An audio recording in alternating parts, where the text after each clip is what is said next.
Alrighty, so today I want to talk about the new hardest fight in the game and give you guys some helpful tips in order to take it down. Now, I myself have not gotten there just yet, but I think I have a good idea of what needs to be done, but I also for sure know the best characters to use in here. It's just a matter of putting it all together, right? I think that is where we're at this point. I'll definitely do a video when we get to the clear at this point, but again, it has been very tricky.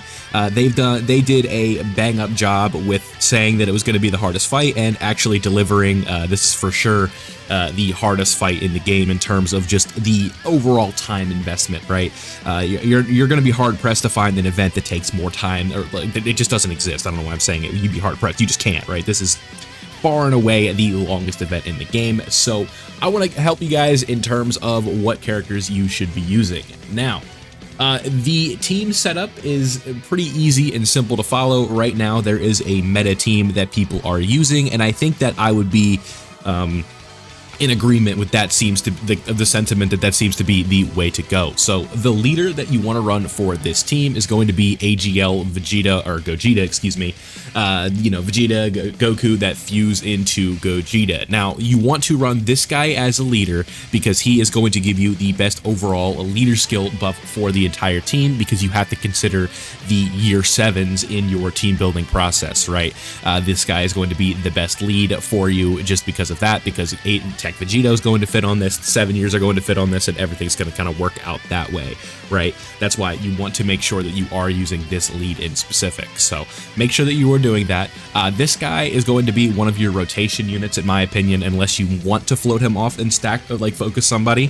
The thing, at least in my experience so far, is that you kind of have to stack with everybody, and it's sometimes it can be tough to do that, just because, like, especially in the beginning, because these turns are going pretty quick. It's tough to just get everybody stacked up. So that's what kind of makes this event difficult. So you want to make sure that this guy is going to be your lead. It's very simple, right? Like, he's just going to give the best buff for the team. Now, let's go ahead and go over the next character, who I think is probably just like straight. No, where are you at? Where are you at? Where are you at? Where are you at? Where are you at? There you are. I was gonna say, this is the most essential character for the team, and this is because the last phase, having 2 of these guys is going to be just like the most important thing that you could have in order to win. You guys should know at this point, the Vegito with the taunt and stuff like that is going to be the most damaging character in the game, and especially after you've had 60, 70, 80, 90 turns to stack, he's going to be doing quite a bit of damage. So it's good that we have this guy, but I would definitely say this guy, necessity is aggressive. I don't really ever like saying that, but it is going to be very, very difficult to win this specific event without having at least one of these guys on the team, right? That's something that you have to make sure that you have, and if you don't, it's just going to be very tricky. I wouldn't say impossible, because you could run a friend one, but that is sort of where things get a little bit dicey. But with this Goku in specific, you want to run him as a friend lead. So for the first setup, what you want to do is run this guy as your main lead, and then you want to run this guy on the team, but you also want to run him as a friend. I think this is where you're going to be able to get the most value out of him, where, unfortunately, you're not going to be able to perfectly set up the leader skill to give the maximum buff to the team, because you're not running double of the Gogeta lead. But I think that is a sacrifice worth having, because 2 of this Vegito are better than 2 of Gogeta in this case, because you just have those 2, rather than having one mega damage turn with Vegito, you have 2 mega damage turns with Vegito. So you want to make sure that you have 2 of these guys on the team. I think that is going to be your most successful, the easiest way to get to success on this. So make sure you're running 2 Super Vegitos. Let's move on, and the next characters we're going to talk about are the year 7 LRs. Now, I've tried different strategies where I stack these guys and the gods, and it felt like I was honestly moving a little too fast.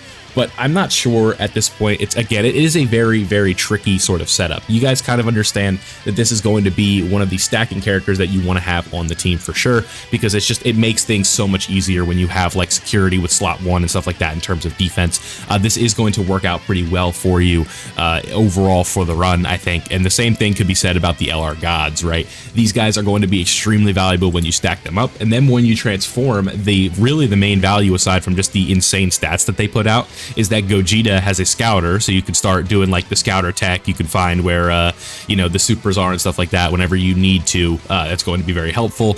And then you also have the rainbow orb changing that these two are doing, and really I think that is like the most valuable thing you can get out of these characters, because in my experience running this over the last, like, you know, 2 days now basically, no, it's been basically 1 day, with my day of running this, it's Ki is definitely not like always going to be on your side, right? I've run into a ton of situations where I just don't do enough, or I just don't have enough Ki, or a misplay with orbs could potentially just cost you the run, especially when there are bosses that are nullifying certain types of supers. That is where things can get really tricky. So having that rainbow orb changing is very nice. Having an action break is very good, and then as well as Gogeta having access to the scouter is going to be extremely important. So when you want to transform him, it's going to be a little bit later, but it's going to be the same case here with the LR gods when we go into the LR blues, right? Very similar skeleton. You want to try and stack these guys as much as you can possibly get. Again, sometimes it can be tricky, especially in the beginning, because you're not really going to be able to do all 3 of the character's super attacks, and that's just the way that the fight is designed, where you're just, it's like the beginning goes too fast, right? And then hopefully it's like what they're kind of expecting is like you have all these characters stacked up, but at the same time it's like you can't really maximize that because you are on a charge limit, right? Where you actually have to do damage. You don't have you can't just like turtle your way through it. So it's like this is just such a uniquely designed fight that can be a huge pain in the ass, honestly, but it's a good time, right? It's just a change of pace and something very different. So when you transform with these guys, having the action break, having the dodge, right, the rainbow orb changing, all going to be extremely valuable, and it's going to help with Ki. Now, let's go ahead and move on to the unsung hero, the MVP, somebody that people have been talking about a ton recently just because of how his performance has been in this event, and that is going to be Namek Goku. If you have this guy with a couple dupes, you have him rainbowed, you have him easy 8, all that fun stuff, you won, right? This is somebody who is finally kind of, if there was ever an event for this character, it is this one, right? Where you could just park him slot 1 at the start, build him up next to like Tech Vegito or something, have him stack, and you are ready to go, right? Defensively, he's going to be able to hold it down for you more than well, and that is going to be a pretty good sign, right? It's like whenever we can sort of use this character, and if like this is literally the perfect, like this event was designed for Namek Goku, right? Being able to stack, being able to have that damage reduction at the start, right? Having extra damage reduction in slot 1, it's all just very, very nice, right? Because this is actually somewhere where you can park him in slot 1, so you don't need to worry nearly as much as you would in previous runs, so that is extremely helpful. Namek Goku, again, just very, very simple stuff here. You can put him in slot 1, you can put him in slot 2, you can stack him up, and he is going to work more than okay for this specific event. Now, last but not least, for the overall meta, the meta team here, all 6 characters, Super Saiyan 3 into Super Saiyan 4 Goku. The strategy with this guy, this is what I recommend doing. So if you're struggling to get Super Saiyan 4 out, the strategy that I've been going with, and this has worked like almost like with near like perfect consistency, right? What you want to do, I actually have to pull it up another character, but what you want to do is you want to get this guy on turn 2, float him off, or get him turn 1 and keep him on rotation, and then you want to do the giant ape form on turn 5, right? This has been the sweet spot for me. Turn 5 is where I've been able to consistently just kill Trunks every single time with a 55% version of this character. It has not been an issue one time for me to transform into Super Saiyan 4 if you just do it then, because the 3 supers, the 3 crits, just going to be pretty simple, right? If you want to like 4D chess it, what you could potentially do is well, I guess it doesn't matter because you don't have links when you're in there, right? Yeah, so I guess, yeah, what you want to do is just get him turn 5. Even if you want to float him off again, that's fine. But if you want, what you can do is run a rotation of this guy with Super Saiyan 4 Gogeta, because he does stack attack and defense, right, on both of these. So you're going to be able to stack with this guy. He's not going to stack quite at the rate of the year 7s or Namek Goku or the year 10s, just because his super attack frequency isn't going to be as high, right? Because the year 7s are, especially when you get the 24 Ki, they're supering 4, 5, 6, not 6, 4, 5, 3, 4, 5 times every single turn, right? Compared to this guy, where in most of my like time running this character and in my experience so far, he's supers like twice, more than likely, right? Sometimes you get that sneaky third super in, but more than likely he's going to super 3 times or twice. So stacking with him is going to be a little bit slower. I think you can get away with floating this character if you really want to, but again, if you want to run him on like a main rotation with Super Saiyan 4 Gogeta, I think you can, and it's going to work out just fine. So That's how I feel about this guy. Let's move on to some other characters who you could potentially toss on the team. Maybe you need a replacement for somebody.